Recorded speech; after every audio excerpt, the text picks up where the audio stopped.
Club nights, hip hop steps. పూర్తి వివరాలకు చదవండి రేపటి సాక్షి దినపత్రిక. హైదరాబాద్ లో ఇక డీజేల సౌండ్ వినిపించదా? పండగలు ర్యాలీల్లో బాణసంచా మోతలు కనిపించవా అంటే అవునని అనిపిస్తుంది.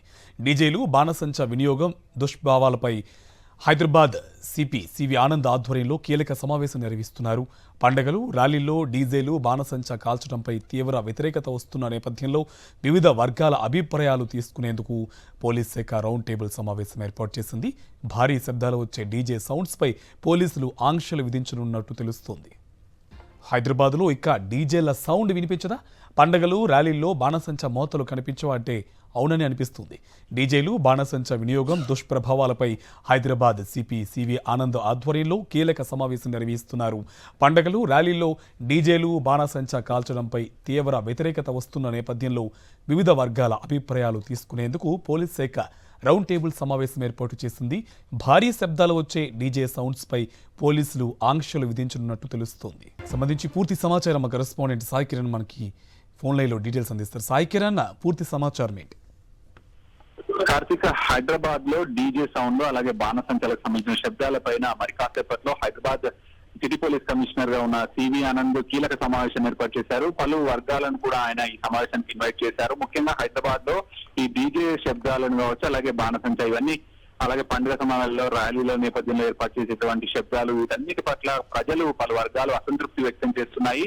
ఇళ్ల మధ్యలో ఇరుకు సందులో కూడా డీజేలు భారీ శబ్దాలతో రావడం వల్ల చాలా మంది పోలీసులకు కంప్లైంట్ చేస్తున్నారు. సో దీనివల్ల గుండెపోటు సమస్యలు, చెవి సమస్యలు, ఇట్లాంటి ఆరోగ్య సమస్యలు వస్తున్నాయనేటువంటి ప్రజల కంప్లైంట్. సో దీనిపైన ముఖ్యంగా అలాగే హైదరాబాద్ లో కూడా ట్రాఫిక్ ఇవన్నీ డిస్టర్బెన్స్ క్రియేట్ అవుతున్నాయనేటువంటి వస్తున్నటువంటి కంప్లైంట్ వచ్చిన నేపథ్యంలో హైదరాబాద్ అయితే రాష్ట్ర డీజీపీ జితేందర్ ఇప్పటికే ఆయన ఒక ప్రకటన చేశారు. దీనిపైన పలు ఆంక్షలు విధిస్తామన్నారు. సో ఇప్పుడు మరి అటువంటి ఆంక్షలు విధించాలంటే ఎలాంటి సమస్యలు ఉత్పన్నమవుతాయి, ఎలాంటి సాధ్యాసాధ్యాలు ఉన్నాయనేటువంటిది ఆయా డీజే వర్గాలకు సంబంధించి ఆపరేటర్స్ కావచ్చు, అలాగే కొన్ని హిందూ సంఘాలు కావచ్చు, అయితే మిలాద్ నబీ ఇలాంటి ర్యాలీలు చేస్తారు, గణేష్ పండుగ ర్యాలీలు చేస్తారు. సో ఇట్లాంటి అన్ని ఉంటాయి. సో పలు వర్గాలందరితో వాళ్ళకి సమావేశం నిర్వహించిన తర్వాత సాధ్యాసాధ్యాలు ఎలా ఉంటాయి దానిపైన ఇప్పుడు రౌండ్ టేబుల్ సమావేశం నిర్వహించారు. మరి దీని తర్వాత హైదరాబాద్ లో డీజే సంస్కృతి కావచ్చు, డీజే శబ్దాలు, వీటన్నిటిపైన ఎలాంటి పోలీసులు ఎలాంటి యాక్షన్ తీసుకుంటారు, ఎలాంటి ఆంక్షలు విధిస్తారు మాత్రం ఉత్కంఠగా ఉంది.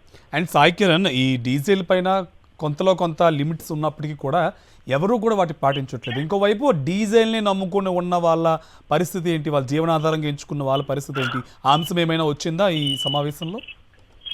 ఖచ్చితంగా, అంటే బహిరంగ ప్రాంతాలలో ఈ పాటలు, డీజే నృత్యాలు ఇవన్నీ చేస్తున్నప్పుడు మినిమం 65 డెసిబెల్స్ సౌండ్ కంటే ఎక్కువగా దాటకూడదని సుప్రీంకోర్టు గైడ్ లైన్స్ కూడా ఉంది. సో అంత సౌండ్ ఆ డెసిబెల్స్ దాటితే పక్కకు ఎవరైనా గుండెపోటు సమస్యలు ఇట్లాంటి వాళ్ళు ఉన్న వాళ్ళంతా బాధపడుతుంటారు, ఇబ్బంది పడుతుంటారు, వాళ్ళకు మరణాలు కూడా జరుగుతున్నాయి. మనం చాలా పెళ్లిళ్లలో, భారత్లలో డ్యాన్సులు చేసిన తర్వాత వాళ్ళు అక్కడనే డ్యాన్స్ ఆ సౌండ్ కి శబ్దాలకు చనిపోయినటువంటి సంఘటనలు కూడా ఉన్నాయి. సో వీటిపైన ఖచ్చితంగా ఒక ఆంక్షలు ఉండాలి అనేటువంటి చాలా మంది ప్రజలు పోలీసులకు వస్తున్నటువంటి కంప్లైంట్. మరి దీనిపైన వాళ్ళు ఎటువంటి డిసిషన్ తీసుకుంటారో పోలీసులు అనేది చూడాలి. అలాగే దీనిపైన ఆధారపడేటువంటి కార్మికులు చాలా మంది ఉంటారు. చాలా మంది ఈ డీజే సౌండ్ బాక్స్ పెట్టుకొని ఇవన్నీ వ్యాపారం చేస్తుంటారు. సో మరి వాళ్ళందరికీ ఆంక్షలు పెడితే ఇవన్నీ వాళ్ళంతా ఎక్కడ వెళ్తారు అనేటువంటి క్వశ్చన్ మార్క్ ఉంటుంది. సో మరి దానికి పోలీసులు ఎటువంటి గైడ్ లైన్స్ ఉంటుంది ఏంటి అనేది పూర్తిగా ఈ సమావేశం తర్వాత పోలీసులు డిసైడ్ చేయనున్నారు.